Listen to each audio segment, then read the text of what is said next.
প্রিয় শিক্ষার্থী, আশা করি তোমরা ভালো আছো। আমরা গত ক্লাসে সততার পুরস্কার গল্পটি পড়েছি। আজকে আমরা এই গল্পের শব্দার্থ ও টিকা, পাঠ পরিচিতি এবং লেখক পরিচিতি দেখব। শব্দার্থ ও টিকা। ধবল মানে হচ্ছে সাদা বা শ্বেত, এক প্রকার চর্মরোগ। এই রোগে শরীরে চামড়া ও চুল সাদা হয়ে যায়। গাভীন অর্থ হচ্ছে গর্ভধারণ করেছে এমন বা গাভীন গরু।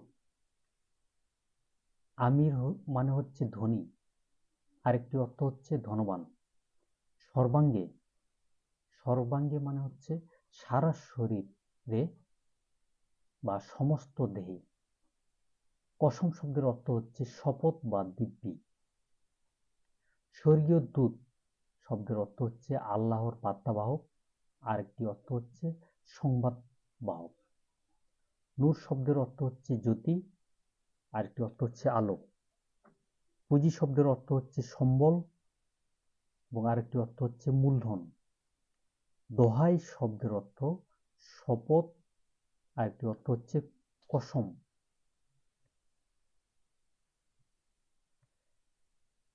সম্বল শব্দের অর্থ হচ্ছে পাথেয়, আরেকটি অর্থ পুঁজি।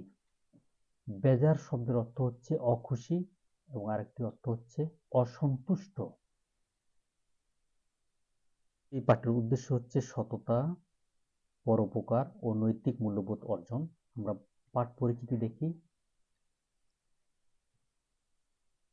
সাধুরীতিতে রচিত এই গল্পে হাদিসের কাহিনী বর্ণিত হয়েছে।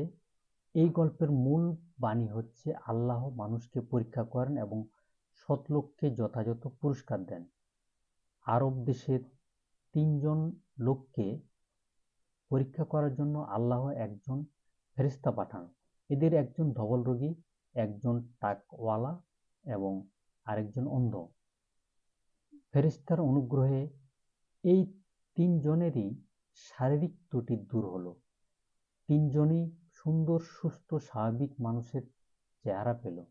শুধু তাই নয়, ফেরেশতার কৃপায় প্রথম জন একটি উট থেকে বহু উটের, দ্বিতীয় জন একটি গাভী থেকে বহু গাভীর এবং তৃতীয় জন একটি ছাগল থেকে বহু ছাগলের মালিক হয়ে গেল। কিছুদিন পর এদের পরীক্ষা করার জন্য ফেরেশতা গরিব বিদেশীর ছদ্মবেশে এদের কাছে হাজির হলেন। তিনি এক এক জনের কাছে গিয়ে তাদের আগের দুরবস্থার কথা স্মরণ দিয়ে কিছু সাহায্য করতে বললেন। প্রথম দুজন তাদের আগের অবস্থার কথা অস্বীকার করে ছদ্মবেশী ফেরেশতাকে খালি হাতে বিদায় দিল। অন্যদিকে তৃতীয় জন নির্দ্বিধায় ফেরেশতার ইচ্ছে মতো সবকিছু দিতে রাজি হলো। আল্লাহ তার উপর খুশি হলেন এবং তার সম্পদ তারই রয়ে গেল। প্রথম দুজনের উপর আল্লাহ অসন্তুষ্ট হলেন। প্রথম দুজনের উপর আল্লাহ অসন্তুষ্ট হলেন এবং তাদের অবস্থা আগের মতো হয়ে গেল। অকৃতজ্ঞরা তাদের অকৃতজ্ঞতার উপযুক্ত ফল পেল। লেখক পরিচিতি দেখে নেই, কারণ এখান থেকে প্রশ্ন থাকতে পারে, তোমরা যেন প্রশ্নের উত্তর দিতে পারো। আমরা লেখক পরিচিতি দেখে নিব। মোহাম্মদ শহীদুল্লাহর জন্ম 1885 খ্রিস্টাব্দে ভারতের পশ্চিমবঙ্গের 24 পরগনা জেলার পেয়ারা গ্রামে। তিনি বহু ভাষাবিদ ও পণ্ডিত হিসেবে খ্যাত। মোহাম্মদ শহীদুল্লাহ কলকাতা সিটি কলেজ থেকে সংস্কৃতে বিএ অনার্স ও কলকাতা বিশ্ববিদ্যালয় থেকে ভাষাতত্ত্বে এমএ পাশ করেন।